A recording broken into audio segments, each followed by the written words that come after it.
वेतारं कर्मभूभृतां ज्ञातारं विश्वतत्त्वानां वन्दे तद्गुणे लब्धे वन्दे तद्गुणे लब्धे वन्दे तद्गुणे लब्धे। जुगल वंश परमेश्वर भगवान की, देवादिदेवादिनाथ भगवान की, अंतिम शासन बलि महावीर स्वामी भगवान की, परम पूज्य गुरुदेव श्री आदि सागर महावीर की दिव्य सागर सन्मति सागर जी महाराज की, परम पूज्य गुरुदेव श्री सुंदर सागर जी महाराज की, द्वादशाम निर्माणी माता की। बोले समस्त आचार्य संघ की। कल प्रश्न मंच में प्रश्न पूछा गया था कि संस्थान कितने होते हैं और अरिहंत परमेष्टि के पास कौन से संस्थान पाए जाते हैं। तो यहाँ पे संस्थान मतलब क्या होता है? संस्थान नामकरण का कार्य क्या है? संस्थान नामकरण का कार्य क्या है? शरीर को आकार देना। तो और सहनन नामकरण का कार्य क्या है? हड्डी की शक्ति, मजबूती। ठीक है, तो आकार से आपके परिणामों में विशेषता नहीं है, परंतु आपकी जो शरीर की शक्ति है, सहन शक्ति है, उससे आपके परिणामों में निश्चलता आएगी। समझ रहे? परिणाम आपके दृढ़ हो सकते हैं, संकल्पित। जितनी आपकी शरीर की शक्ति ज्यादा होगी उतनी आपकी दृढ़ता ज्यादा होगी। इससे प्रभाव पड़ता है, द्रव्य क्षेत्र काल भाव का प्रभाव। लेकिन आकार से आपके परिणामों में कोई हेरफेर होने वाला नहीं है। मैंने जब संस्थान के बारे में बताया था तभी बताया था कि जितने भी शलाका पुरुष होते हैं, शलाका पुरुष यानी पुण्यशाली पुरुष होते हैं, महापुरुष होते हैं, और पुण्यशाली पुरुष के पास सारी पुण्य प्रकृति रहती है, तो उस अपेक्षा से उनके पास समचतुर संस्थान पाया जाता है। तो तीर्थंकर शलाका पुरुष है, उसी भाव से मोक्ष जाने वाले हैं, और बाकी जीव भी मोक्ष जाते हैं, लेकिन उनकी अपेक्षा तीर्थंकरा का पुण्य कम होता है कि ज्यादा होता है? ज्यादा होता है। तीर्थंकर का पुण्य, तीर्थंकर का समोषण लगता है, बाकी सब जीव की गंधकुटी लगती है, ऐसा। तो जितनी विशेषता तीर्थंकरों की होती है उतनी सामान्य केवलियों की नहीं होती। तो जो तीर्थंकर होते हैं उनका विशेष पुण्य रहता है, इसलिए उनके पास समचतुर संस्थान ही होता है और वज्र वृषभ नारद सेनन ही होता है। परंतु जो सामान्य तौर पे बिना तीर्थंकर प्रकृति के, बिना तीर्थंकर बने ऐसे ही मोक्ष चले जाते हैं, ऐसे मोक्ष चले जाते हैं, उनके पास कोई भी संस्थान रह सकता है। हुंडक संस्थान वाला भी मोक्ष जा सकता है, लेकिन सेनन में कौन सा सेनन चाहिए? वज्र वृषभ नारद सेनन ही चाहिए। बस सारे अरिहंत तीर्थंकर होते हैं क्या? सारे अरिहंत तीर्थंकर होते हैं क्या? सारे तीर्थंकर अरिहंत होते हैं क्या? सारे तीर्थंकर अरिहंत होते हैं। अरिहंत का अर्थ क्या है? 13वां और 14वां गुणस्थान। तो तीर्थंकर जिनकी तीर्थंकर का उदय आ गया वो 13वें और 14वें गुणस्थान में होते हैं। तो सारे तीर्थंकर अरिहंत होते हैं, लेकिन सारे अरिहंत तीर्थंकर नहीं होते। आदिनाथ भगवान के साथ में मोक्ष जाने वाले कितने थे? बहुत सारे जीव मोक्ष गए ना, अब संख्या याद नहीं है, लेकिन जितने भी अपने तीर्थंकर बने उन तीर्थंकरों के साथ में बहुत सारे जीव मोक्ष। तो सभी समचतुर संस्थान वाले वैसे जरूरी, सभी पुण्यशाली वैसे जरूरी नहीं है, लेकिन उन्होंने अपने वज्र वृषभ नारद सेनन के बल पे अपने कर्मों को नष्ट किया और कर्मों को नष्ट करके मोक्ष की प्राप्ति कर ली। तो इससे क्या समझ में आ रहा है? सेनन कौन सा चाहिए मोक्ष जाने के लिए? वज्र वृषभ नारद सेनन चाहिए। और संस्थान कौन सा चाहिए?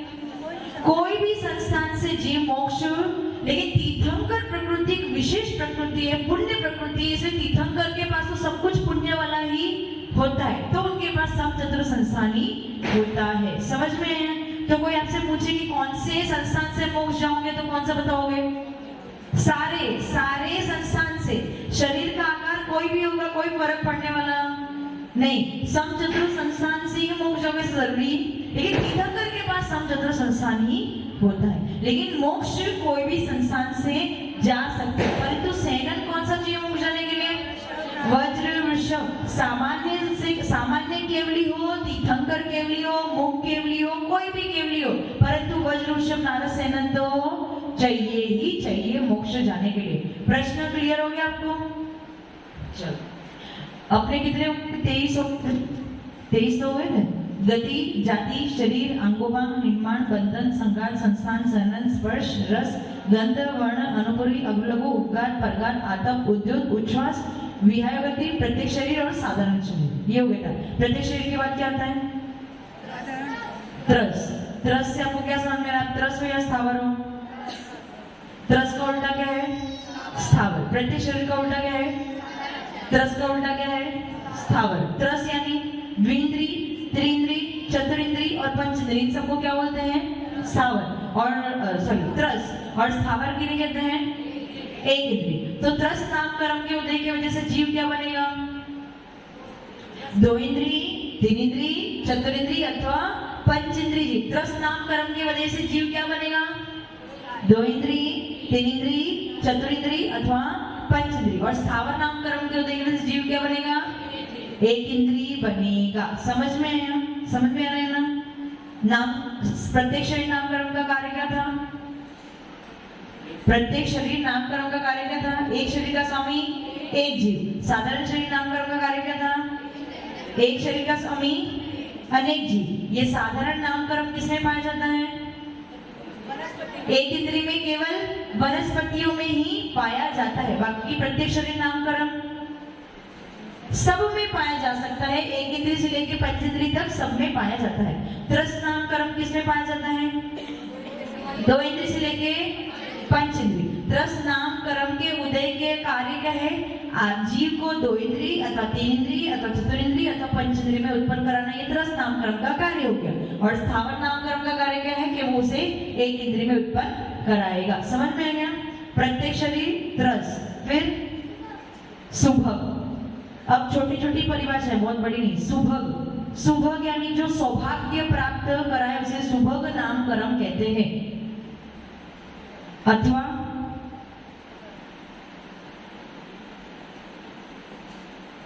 दूसरों को आपके प्रति जो प्रीति उत्पन्न कराए उसे सुभग नामकरण कहते हैं। ऐसे कुछ एक विशेष लोग होते हैं ना, जो सबको ही अच्छे लगते हैं, सबको ही प्रिय लगते हैं, तो ये कौन से नामकरण की वजह से? सुभग। सबके प्रिय है तो वो सुभग नामकरण का उनको उदय है। ये सुभग हो गया। पहला प्रत्येक शरीर था, दूसरा त्रस था। प्रत्येक शरीर का उल्टा क्या था? साधारण शरीर। त्रस का उल्टा क्या है? स्थावर। सुभग का उल्टा क्या है? दुर्भग। सुभग का उल्टा क्या है? दुर्भग। सुभग यानी सौभाग्य अथवा सौभाग्य भी कह सकते हैं। जो सौभाग्य उत्पन्न कराए उसे सुभग नामकरण कहते हैं। अथवा जो किसी जीव को अपने प्रति प्रीति उत्पन्न कराए, यानी जीवों को अपने प्रति प्रीति उत्पन्न कराए, वो सुभग नाम। अगर आपका सुभग नामकरण का उदय है तो आप सबके लिए प्रिय बन जाओगे। ठीक है, तो ये सुभग नामकरण हो गया। और उसका उल्टा दुर्भग यानी जो दुर्भाग्य उत्पन्न कराए वो दुर्भग नामकरण। अथवा जो सबके लिए प्रीति न उत्पन्न कराए, मतलब आप बहुत सुंदर हो, आप बहुत अच्छे हो, आप में गुण बहुत सारे हैं, आपका कार्य सब अच्छा है, बहुत अच्छा बोलते, परंतु फिर भी आप किसी के लिए इतने प्रिय नहीं हो पा रहे, तो ये क्यों है? दुर्भग नामकरण के उदय के कारण। समझ में आ गया? तो प्रत्येक शरीर का उल्टा साधारण शरीर, त्रस का उल्टा स्थावर, सुभग का दुर्भग। 6 हो गए ना? उसके बाद आगे क्या है? सुस्वर। आपको सुस्वर, मनोज्ञ स्वर, जो मनोज्ञ स्वर प्राप्त कराए वो कौन सा नामकरण है? सुस्वर। शब्द से समझ में आ रहा है ना? सु यानी अच्छा, स्वर यानी आवाज। जो अच्छा मनोज्ञ स्वर उत्पन्न कराए वो कौन सा नामकरण है? सुस्वर। और उसका उल्टा क्या है? दुस्वर। दु यानी अच्छा नहीं है और स्वर यानी आवाज। जो अमनोज्ञ आवाज उत्पन्न कराए उसे दुस्वर कहते हैं। जैसे कौवे की आवाज और कोयल की आवाज, तो ये सुस्वर और दुस्वर हो गया। समझ में आ गया? सुस्वर और दुस्वर। उसके बाद क्या है? शुभ। शुभ नामकरण के शास्त्र में 2-3 कार्य बताए हैं, उसमें से कोई एक ही हो सकता है, परंतु इसका निर्णय अपन नहीं ले सकते। मैं आपको 2-3 कार्य बता देती हूँ। एक तो बताए हैं कि जहां पे नाभि के ऊपर के जो अवयव है, शरीर के अवयव है, वो जिसके शुभ होते हैं वो शुभ नामकरण के उदय के कारण होते हैं। एक तो ये कार्य हो गया। दूसरा अथवा दूसरा कार्य है जहां पे शरीर के अंगोपांग शुभ होते हैं, शुभ यानी रमणीय, अच्छे दिखने वाले होते हैं, वो शुभ नामकरण के उदय के कारण होते हैं। अथवा शरीर में शंख आदि शुभ चिन्ह होना ये भी शुभ नामकरण का कार्य हो सकता है। ऐसे 3 चीजें बताइए। हम तीनों में से कोई एक ही हो सकती है, परंतु वो कौन सी है वो कौन बताएगा?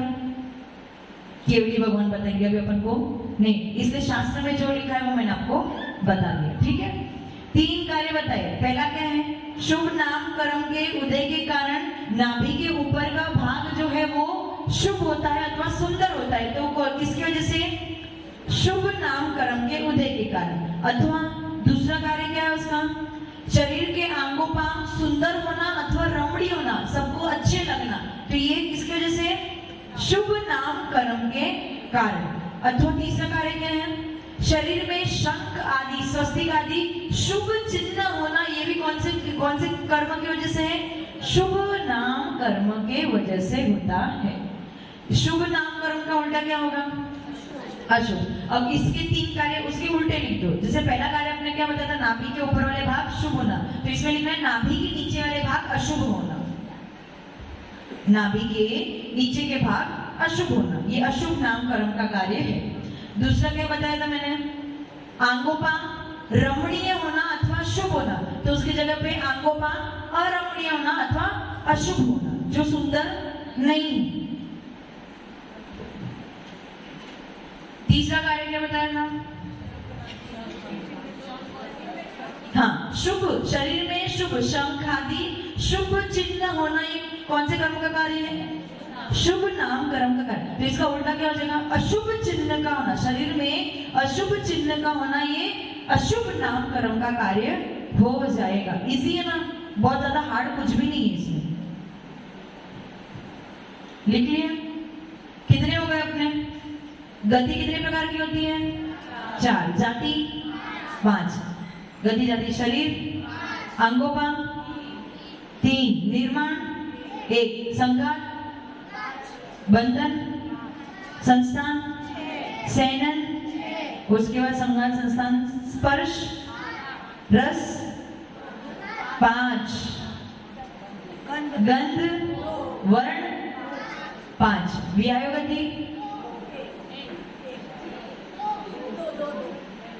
स्पर्श रस गंध वर्ण, अनुपूर्वी। अनुपूर्वी कितनी होती है? एक ही होती है अनुपूर्वी। 4 होती है। गत्यानुपूर्वी कितनी होती है?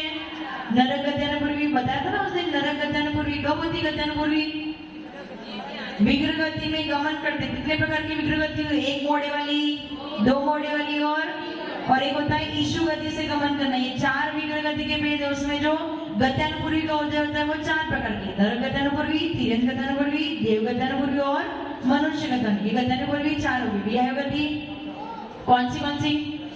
प्रशस्त और अप्रशस्त। फिर प्रत्येक शरीर और साधारण शरीर। उसके बाद त्रस और स्थावर, सुभग और दुर्भग, शुभ और इसके बाद क्या है? हाँ, सुस्वर और दुस्वर। कितने हो गए? गिनती करना। 31 हो गए। कल 23 हो गए थे। आज कितने कर दिए अपन ने? 8 हो गए आज। कौन से पढ़े? त्रस, स्थावर, सुभग, दुभग, सुस्वर, दुस्वर, शुभ और अशुभ। तो 23 के ऊपर 8, 31 आपके हो गए। समझ में आ रहे हैं? हाँ, अब आगे क्या है? सूक्ष्म। सूक्ष्म यानी सूक्ष्म का उल्टा क्या होता है? आप क्या हो? बादर या सूक्ष्म हो? आप बादर हो या सूक्ष्म हो? सूक्ष्म है मैं बादर हूं? बादर हो। जो किसी के द्वारा क्या बोलते हैं, रोका जा सकता है अथवा जो स्थूल है उसे क्या कहते हैं? बादर। और सूक्ष्म यानी कहीं से भी गुजर, जो किससे बाधित नहीं होता है उसे क्या कहते हैं? सूक्ष्म। उसे क्या कहते हैं? सूक्ष्म। परंतु ये सूक्ष्म नामकरण किसमें पाया जाता है? ये सूक्ष्म नामकरण की विशेषता है कि ये केवल एक इंद्रिय में ही पाया जाता है। बाकी 2 इंद्रिय, 3 इंद्रिय, चतुरिंद्रिय और पंचेंद्रिय में सूक्ष्म नामकरण नहीं पाया जाता है। ये केवल जो 5 स्थावर है ना, अपने 5 स्थावर कौन से हैं? पृथ्वी काय, जल काय, अग्निकाय, वायुकाय और वनस्पतिकाय। ये 5 स्थावरों में ही सूक्ष्म नामकरण, यानी पृथ्वी 2 प्रकार की होती है, बादल पृथ्वी भी होती है और सूक्ष्म। बादल पृथ्वी कौन सी है?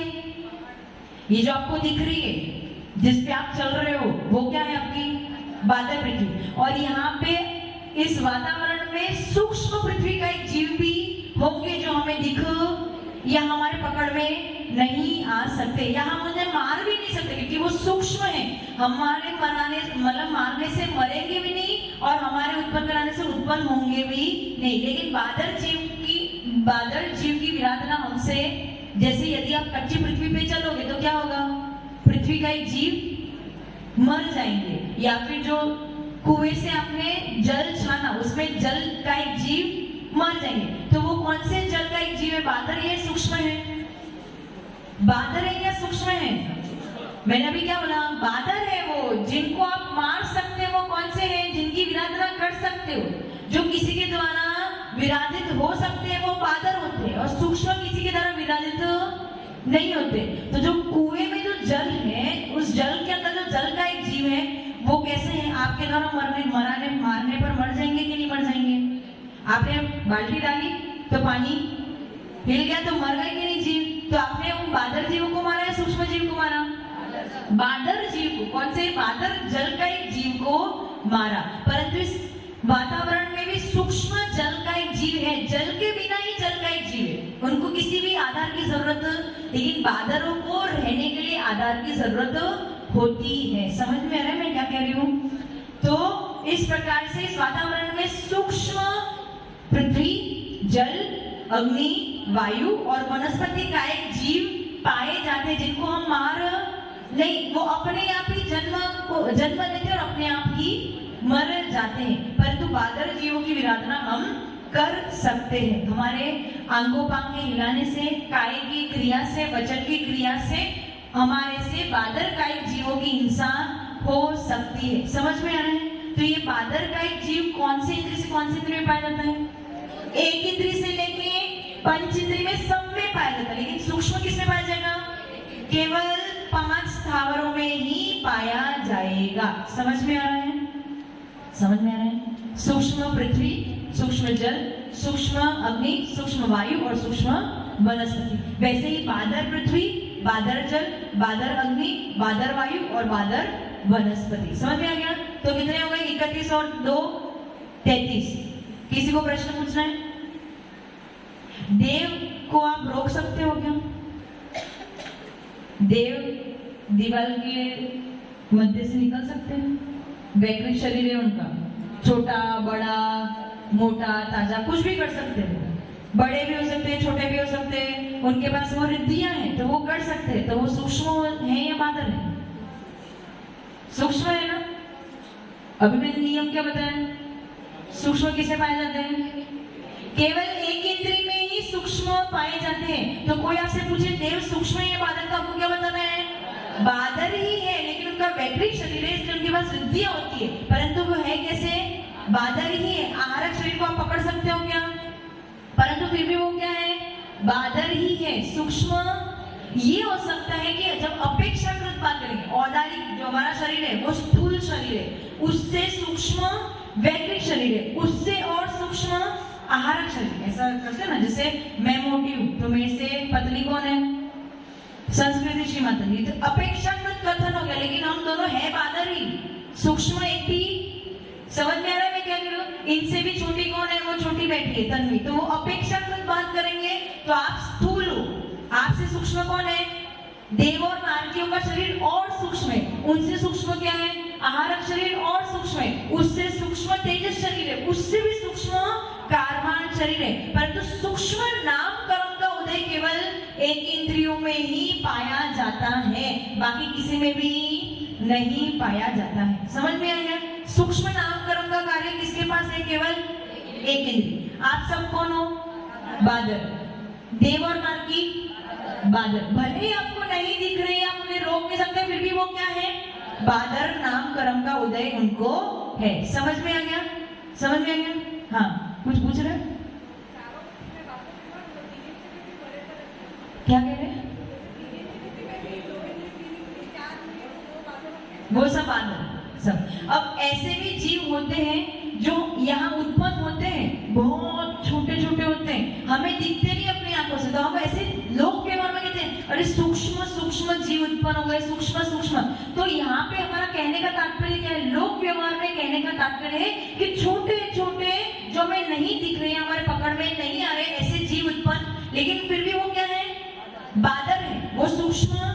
इस सूक्ष्म को तो आप देख ही नहीं सकते हैं, आप किसी के माध्यम से भी नहीं देख सकते, उन्हें पकड़ भी नहीं सकते, उनको मार भी नहीं, लेकिन ये जो बादल जीव है उनका विराधना हमसे हो सकती है। परंतु लोक व्यवहार में ऐसा कहते हैं कि सूक्ष्म सूक्ष्म जीव उत्पन्न हो गए हैं। समझ में आया ना? वो अपेक्षाकृत कथन है। क्या है?